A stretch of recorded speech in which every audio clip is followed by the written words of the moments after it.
Guess what? Where on earth can you find a place where time itself seems frozen, where the outside world fades to static, and where every photo you take must be approved by someone watching your every move? Maybe the remote Amazon jungle, or an uncontacted island in the ocean. Wrong, the most controlled, most mysterious place on the planet isn't hidden away. It's an entire nation. A country of 26 million people living under rules the rest of the world can barely comprehend. That nation is North Korea. When most people think of North Korea, they imagine gray concrete towers, endless military parades, and a population marching in perfect unison.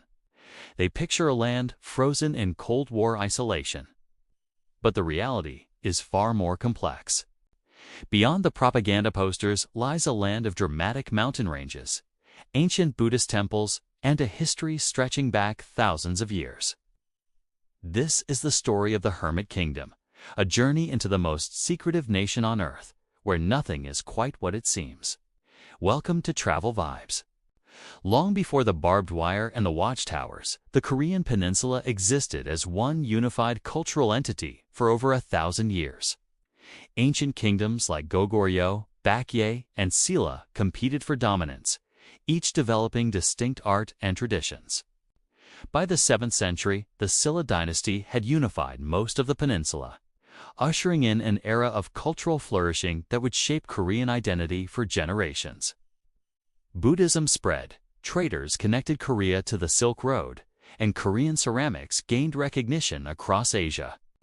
Then came the Goryeo dynasty, which gave Korea its Western name, followed by Joseon, one of the longest ruling dynasties in history.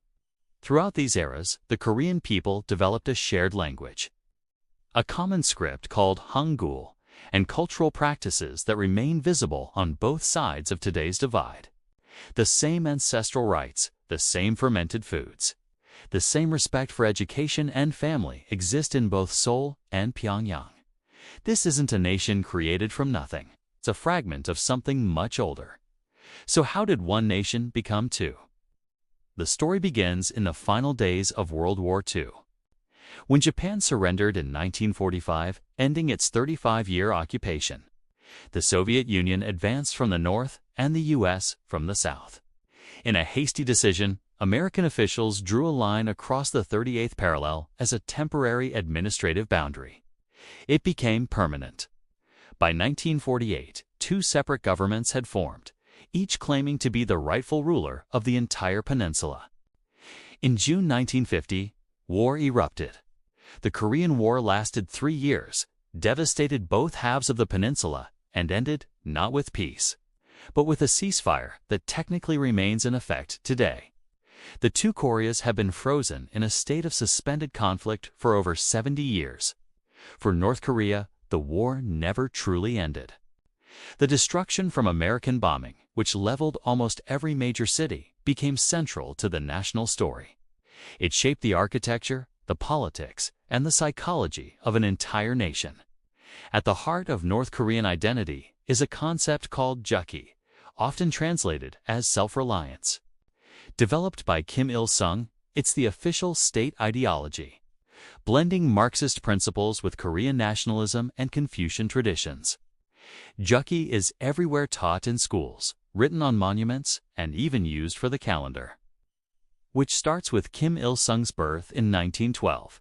It asks the lens through which the state interprets history and the framework for how citizens understand their world. Despite the isolation, North Korea's culinary traditions are still deeply connected to their ancient roots. Kimchi, the famous fermented vegetable dish, is made just as it has been for centuries. Naengmyeon, cold buckwheat noodles, originated in the north and remains a specialty. Yet, food has also become a stark symbol of the country's struggles. The famine of the 1990s had devastating consequences, and the food system never fully recovered. Today, a hybrid system of state distribution and private markets exists, a reality the government tolerates but doesn't officially acknowledge. Pyongyang, the capital city, is home to 3 million people and is the symbolic heart of the nation. But the city you see today is almost entirely new. During the Korean War, it was almost completely destroyed by bombing campaigns. What rose from the ashes was a showcase of the state's vision, a meticulously planned city of grand monuments, wide boulevards, and imposing socialist-style apartment blocks.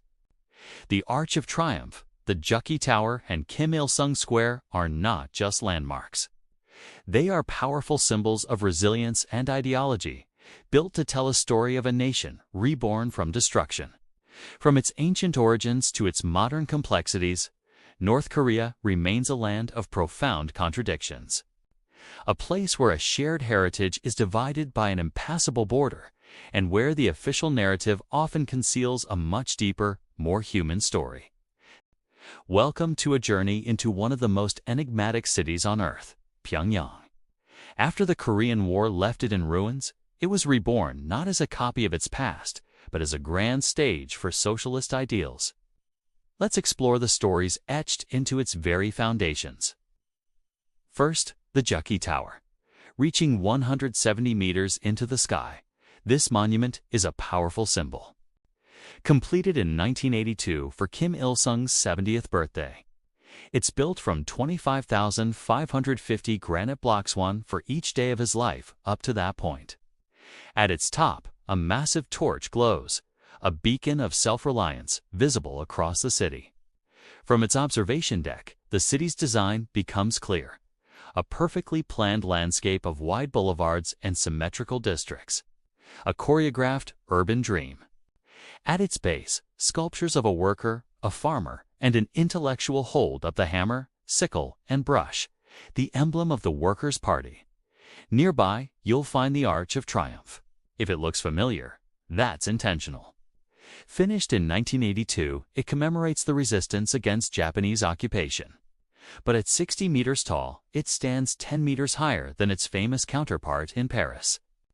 This isn't just about size, it's a message. Throughout Pyongyang, monumental scale is used to declare that while North Korea may be a small nation, its spirit is immense. The arch isn't just a monument, it's a statement of national pride and strength. Now, let's go deep underground, over 100 meters deep, into the Pyongyang metro. This isn't just one of the world's deepest subway systems, it's a fortress.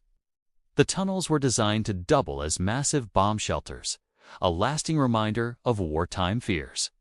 But for visitors, the metro is a stunning work of art. Each station is a palace for the people. With grand chandeliers, intricate mosaics of revolutionary scenes, and statues honoring national heroes.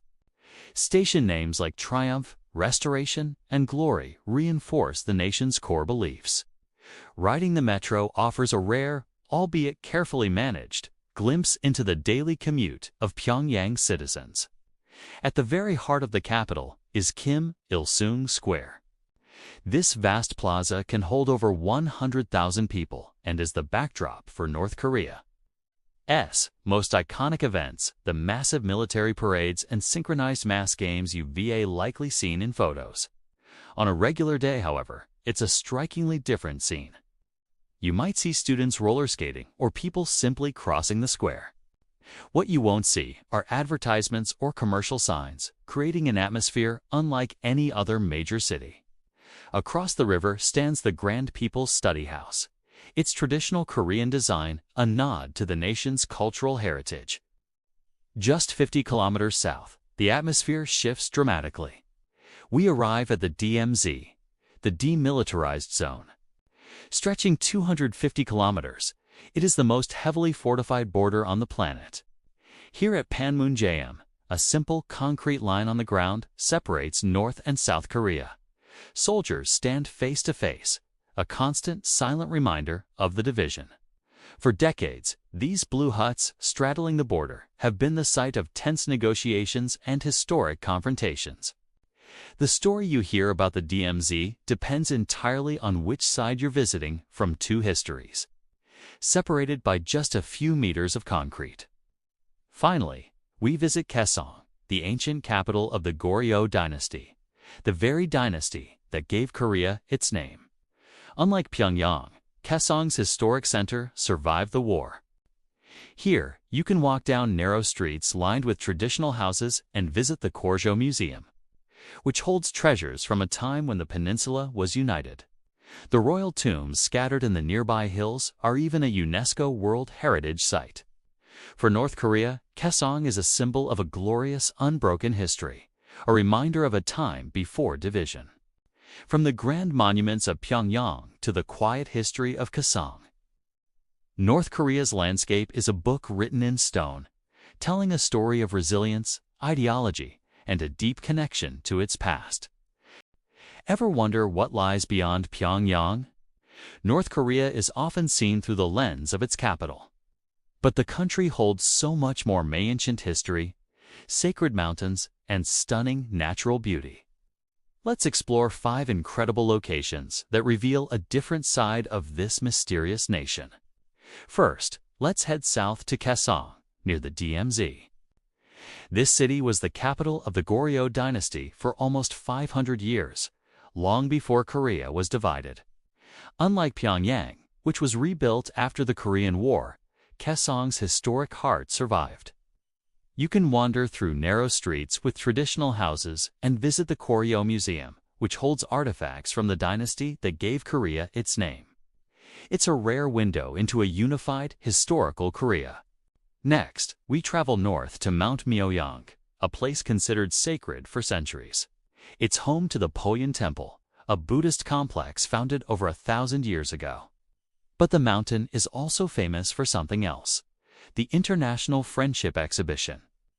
Built into the mountainside, this massive, complex houses over 200,000 gifts given to North Korean leaders from all over the world. You'll see everything from an armored train car from Stalin to a crocodile skin briefcase from Fidel Castro.